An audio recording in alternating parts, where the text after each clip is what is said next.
नमस्कार दोस्तों, इस वीडियो में हम लोग बात करेंगे सौरभ मुखर्जी जी के लिटिल चैम्प पोर्टफोलियो से कुछ लिए गए क्वालिटी स्टॉक्स के बारे में, जिसमें हम लोग देखेंगे किस लेवल पे हम लोग को बाई करना ज़्यादा फायदेमंद रह सकता है।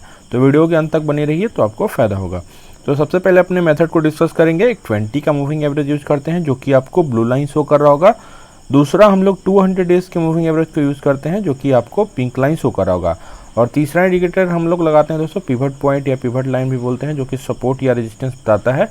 और तीनों इंडिकेटर हम लोग जीरोधा के अपने चार्टिंग प्लेटफॉर्म पे लगा रहे हैं और हम लोग फर्स्ट एंट्री किसी भी स्टॉक या ईटीएफ में लेते हैं जब प्राइस 200 डेज के मूविंग एवरेज के करीब में चले तो हम लोग को पहला एंट्री लेना चाहिए।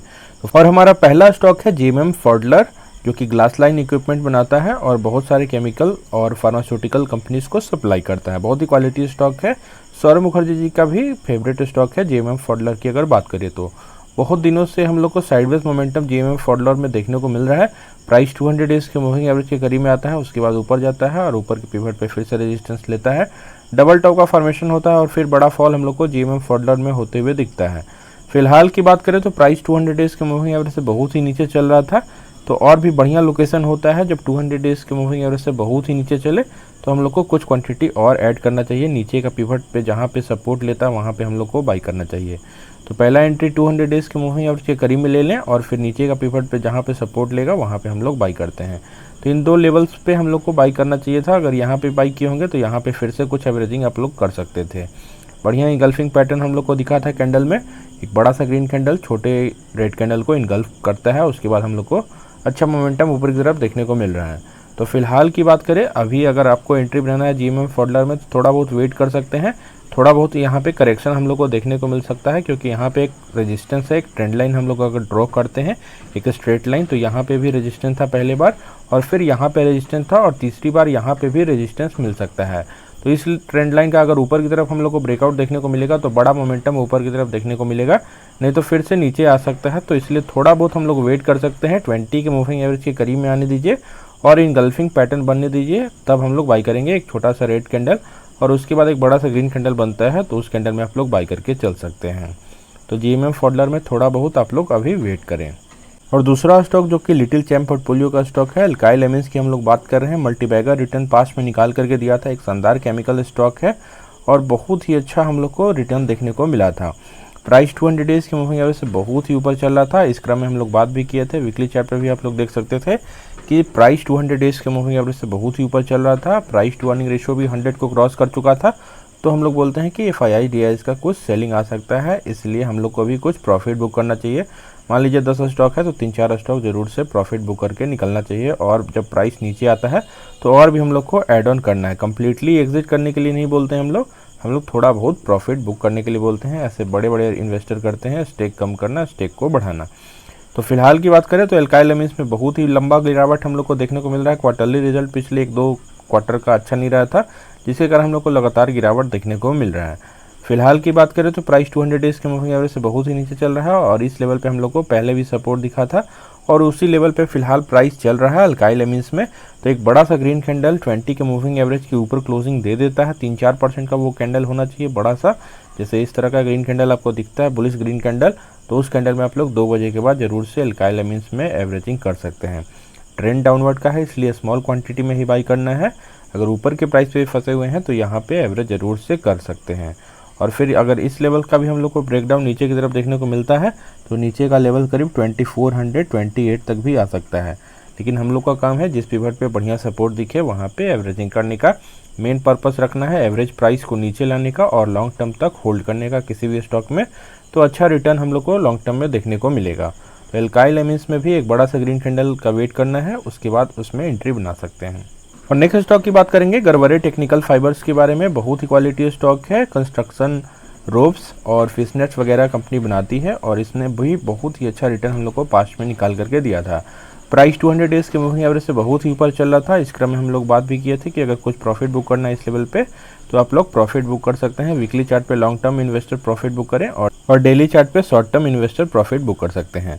जब प्राइस 200 डेज के मूविंग एवरेज से बहुत ही नीचे आ जाता है और किसी पिवट पे सपोर्ट लेता है और 20 के मूविंग एवरेज को ब्रेक किया था, तो इस क्रम में हम लोग को गरवरे टेक्निकल फाइबर्स को बाई करके चलना चाहिए था। उसके बाद हम लोग को अच्छा मोमेंटम ऊपर की तरफ देखने को मिला, लेकिन 200 डेज के मूविंग एवरेज भी एक रेजिस्टेंस का काम करता है जब प्राइस नीचे से ऊपर जाता है। तो तो इन दो लोकेशन पे हम लोग को फिर से रेजिस्टेंस देखने को मिला और प्राइस वहीं पे साइडवेज मोमेंटम करते हुए फिलहाल दिख रहा है। तो अच्छा हम लोग को डब्लू पैटर्न जैसा भी गड़बड़े टेक्निकल फाइबर्स में दिख रहा है।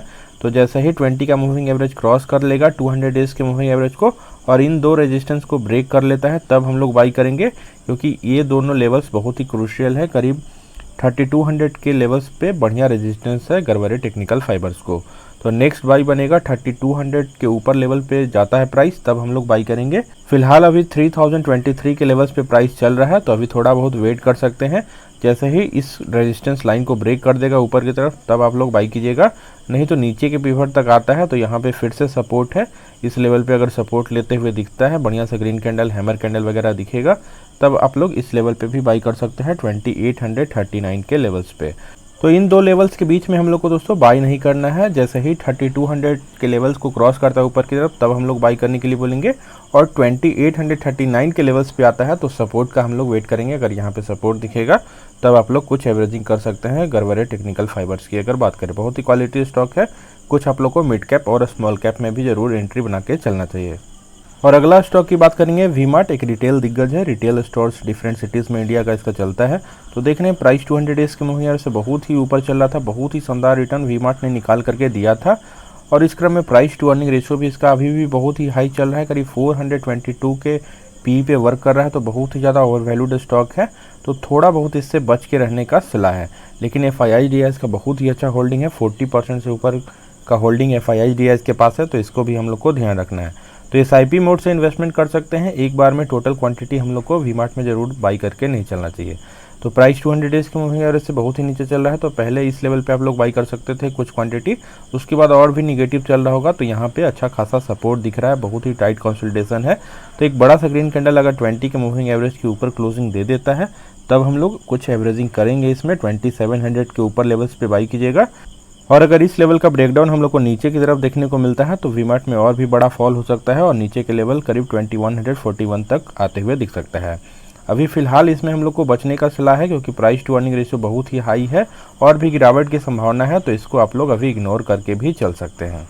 और नेक्स्ट स्टॉक की बात करेंगे, ऑटो कंपोनेंट्स बनाने वाली शानदार कंपनी सुप्राजीत इंजीनियरिंग के बारे में। बहुत ही अच्छा रिटर्न पास में निकाल करके दिया था। प्राइस 200 डेज के मूविंग एवरेज से बहुत ही ऊपर चला था। यहाँ पे रेजिस्टेंस लेता है प्राइस। FIIs का बड़ा सेलिंग मार्केट में चलता है। उसके बाद बड़ा फॉल होते हुए सुप्राजीत में भी हम लोग को देखने को मिला। फिलहाल की बात करें तो प्राइस 200 डेज के मूविंग एवरेज से नीचे चल रहा है और इस लेवल पे पहले भी हम लोग को खास सपोर्ट दिखा है। तो अच्छा हम लोग को एंट्री मिल सकता है। एक बड़ा सा ग्रीन कैंडल 1-2% का भी यहाँ पे आप लोग को देखने को मिलता है।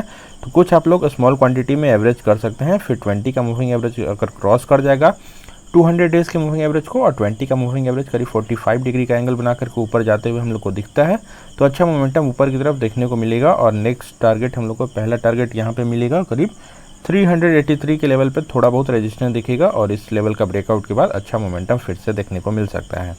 अगर इस लेवल का ब्रेकडाउन होता है तो नीचे के पिवट पे आ सकता है। पहले जहाँ पे नीचे पे सपोर्ट लिया था उस लेवल तक भी आते हुए दिख सकता है। तो अभी अच्छा लोकेशन है बाई करने का। सुप्राजीत इंजीनियरिंग में बढ़िया का टाइट कंसोलिडेशन दिख रहा है। डब्लू पैटर्न जैसा भी आप लोग को दिख रहा होगा, तो इस लेवल से हम लोग को ऊपर की तरफ ब्रेकआउट देखने को मिल सकता है। तो इसको आप लोग वॉच लिस्ट में रखें और 1-2% का अच्छा ग्रीन कैंडल के बाद जरूर से एंट्री बना सकते हैं सुप्राजीत इंजीनियरिंग में। और नेक्स्ट स्टॉक की बात करेंगे, होम लोन प्रोवाइड करने वाली शानदार NBFC आवास फाइनेंसर के बारे में। बहुत ही अच्छा रिटर्न आवास फाइनेंसर ने भी निकाल करके पास्ट में दिया था। उसके बाद प्राइस 200 डेज के मूविंग एवरेज से बहुत ही ऊपर चल रहा था और बढ़िया हम लोग को गिरावट देखने को मिल रहा है। फिलहाल की बात करें तो प्राइस 200 डेज के मूविंग एवरेज से बहुत ही नीचे चल रहा है और इस पिवट पे हम लोग को थोड़ा बहुत सपोर्ट दिखा है। एक बड़ा सा ग्रीन कैंडल भी बनते हुए दिखा था, तो इसी ग्रीन कैंडल में आपको बाई करके चलना चाहिए था दोस्तों। अगर इस ग्रीन कैंडल में आप लोग एंट्री नहीं लिए हैं आवास फाइनेंसर में, तो वेट करना पड़ेगा। एक बड़ा सा फिर से ग्रीन कैंडल 2-3% का आपको बनते हुए दिखता है और 20 के मूविंग एवरेज के ऊपर क्लोजिंग दे देता है, तो अच्छा एंट्री आप लोग के लिए बनेगा।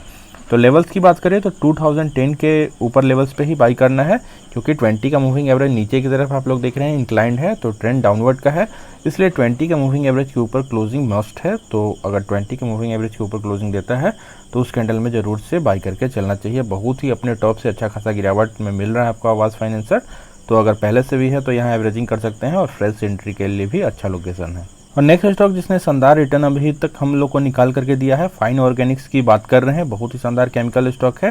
प्राइस 200 डेज के मूविंग एवरेज से बहुत ही ऊपर चल रहा था दोस्तों और FIIDIS का सेलिंग के बाद लगातार हम लोग को गिरावट होते हुए दिखा। फिर प्राइस 200 डेज़ के मूविंग एवरेज के करीब में आता है, तो ऐसे लोकेशन पे हम लोग बोलते हैं कि जब भी करीब से घूमते हुए आपको दिखे और 20 के मूविंग एवरेज के ऊपर क्लोजिंग दिखता है, 200 डेज़ के मूविंग एवरेज के करीब में ही प्राइस चल रहा है, तो फर्स्ट एंट्री हम लोग को ले लेना चाहिए। उसके बाद अच्छा मोमेंटम हम लोग को फाइन ऑर्गेनिक्स में देखने को मिलता है। और अभी फ़िलहाल की बात करें तो प्राइस 200 डेज़ के मूविंग एवरेज के करीब में अभी हम लोग को नहीं दिख रहा है, तो थोड़ा बहुत हम लोग को वेट करना पड़ेगा, क्योंकि यहाँ पे रेजिस्टेंस था और बढ़िया हम लोग को पुल बैक देखने को मिल रहा है। तो फिलहाल की बात करें तो फाइन ऑर्गेनिक्स में आप लोग थोड़ा बहुत वेट कर सकते हैं फिर से 20 के मूविंग एवरेज को ऊपर की तरफ इंक्लाइन होने का और बड़ा सा ग्रीन कैंडल बनते हुए दिखता है, तब आप लोग बाई कीजिएगा। नहीं तो 200 डेज़ के मूविंग एवरेज तक आता है तो अच्छा बाई बनेगा। 200 डेज़ के मूविंग एवरेज पे पहला सपोर्ट मिलता है, उसके बाद नीचे का पिवट हम लोग देखते हैं और भी क्वांटिटी को ऐड कर सकते हैं। अभी साइडवेज मोमेंटम हम लोग को फाइन ऑर्गेनिक्स में चलते हुए बहुत दिनों से दिख रहा है, तो थोड़ा बहुत वेट करें और 20 के मूविंग एवरेज के ऊपर क्लोजिंग देता है तो फर्स्ट एंट्री आप लोग बना सकते हैं, नहीं तो बढ़िया लोकेशन 200 डेज़ के मूविंग एवरेज के करीब में मिलेगा। और नेक्स्ट स्टॉक की बात करेंगे मास फाइनेंशियल सर्विसेज के बारे में, जो कि माइक्रो फाइनेंस और व्हीकल लोन वगैरह में वर्क करता है। इसने बहुत ही अच्छा रिटर्न पास में निकाल करके नहीं दिया था, लगातार गिरावट होते हुए दिख रहा है।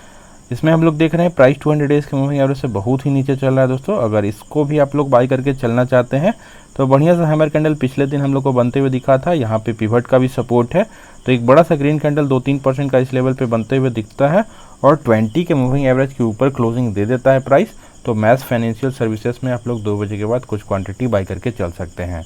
लॉन्ग टर्म के पॉइंट ऑफ व्यू से ही बाई करना है, शॉर्ट टर्म के पॉइंट ऑफ व्यू में अभी मार्केट वोलेटाइल रह सकता है, क्योंकि हम लोग देख रहे हैं ग्लोबल मार्केट्स भी वीक है, यूएस मार्केट में भी लगातार हम लोग को गिरावट का दौर देखने को मिला था।